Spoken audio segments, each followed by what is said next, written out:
Hi friends, how are you all? I hope you all are good.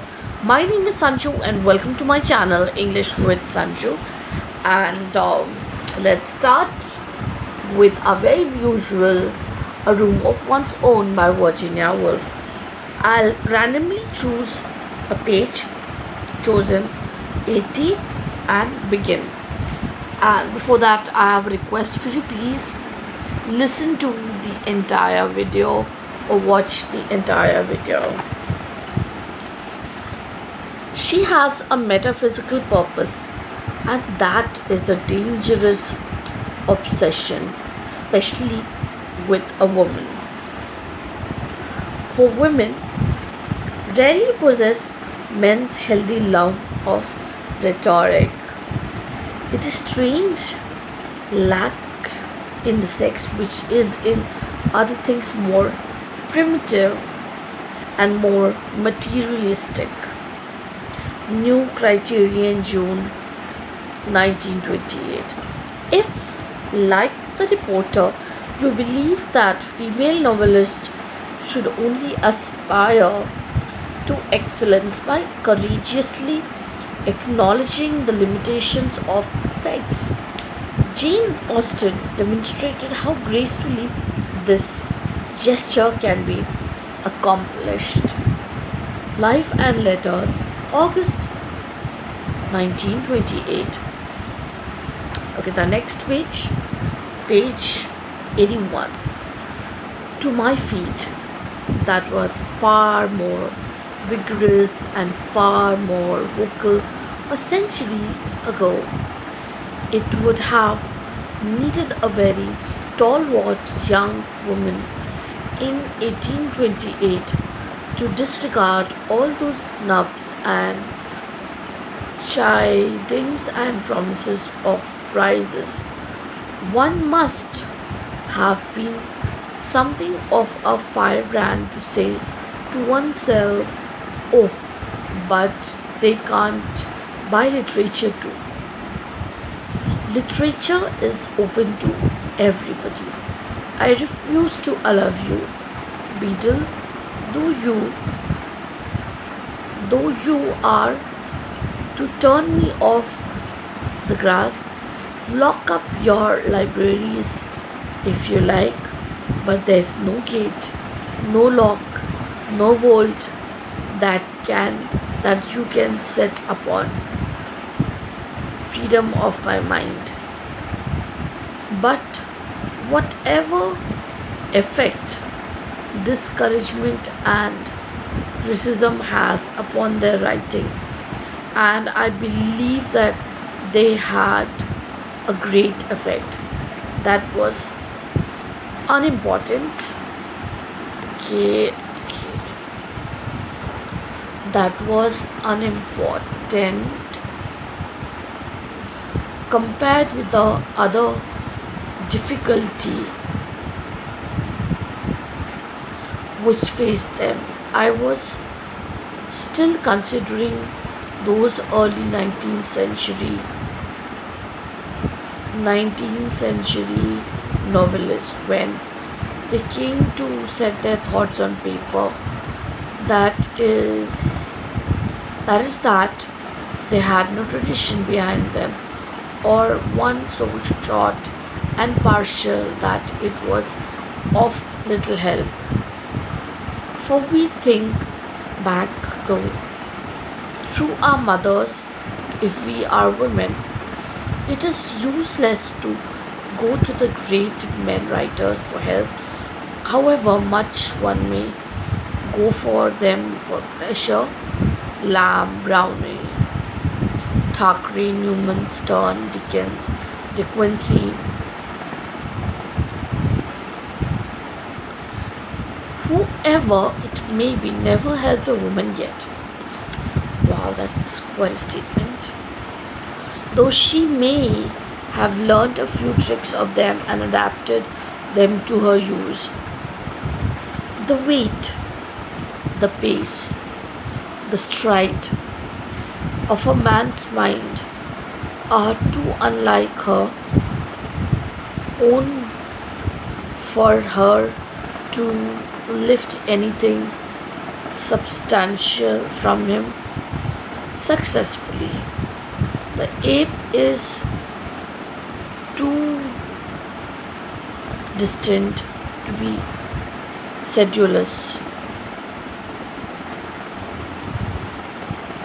Perhaps the thing which the first thing she would find setting pen to paper was that there was no common sentence ready for her use.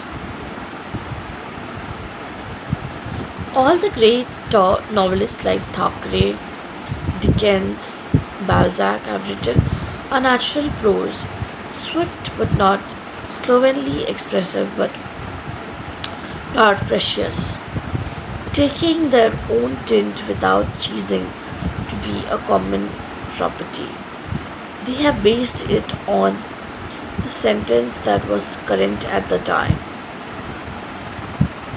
the sentence that was correct at the beginning of the 19th century ran something like this. Perhaps the grandeur of their works was an arrangement with them not to stop short but to proceed.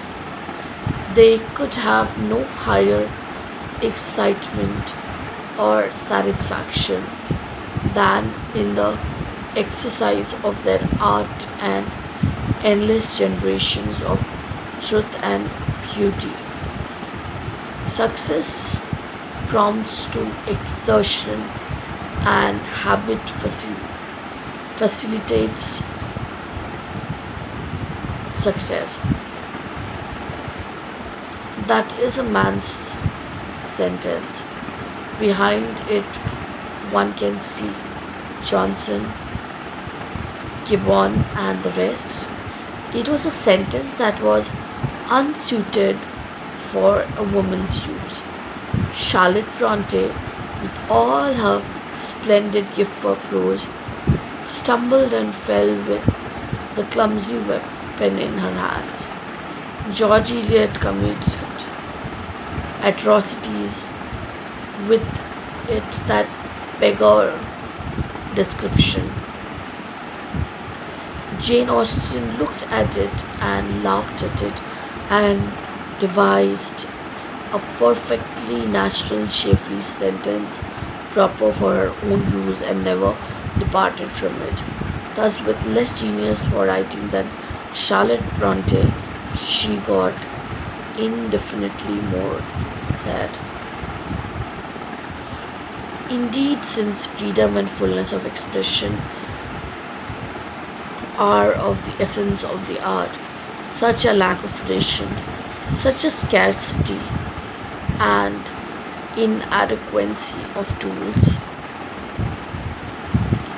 much have told enormously upon the women writing of women. Moreover, a book is not made of sentences laid end to end, but of sentences built if an image helps into arcades or domes. And this shape too has been made by men out of their own needs for their own uses.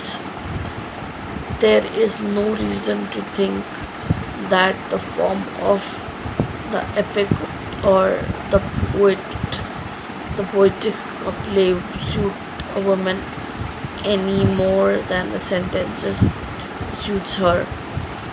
But all the older forms of literature were hardened and set by the theme she became a writer.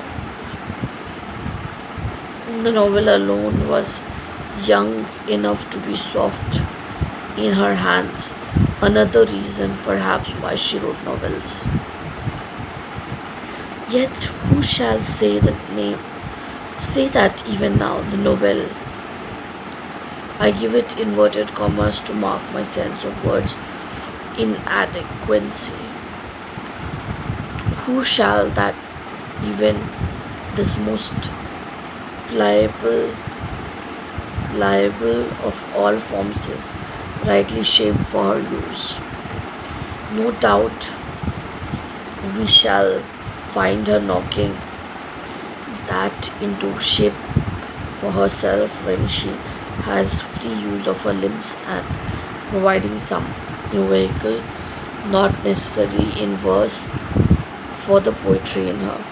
So we need to begin from page 100 and sorry not page 183. So I hope you like the video. Please like it, comment for suggestions and feedback, share it with every person you know, subscribe and ask all your friends to subscribe, and while you subscribe hit the bell icon so that you get all notifications from my channel. Till then, it's bye from me, Sanju. Take good care of yourself, your family and your friends, without whom life is so dumb. Bye bye, see you in the next video.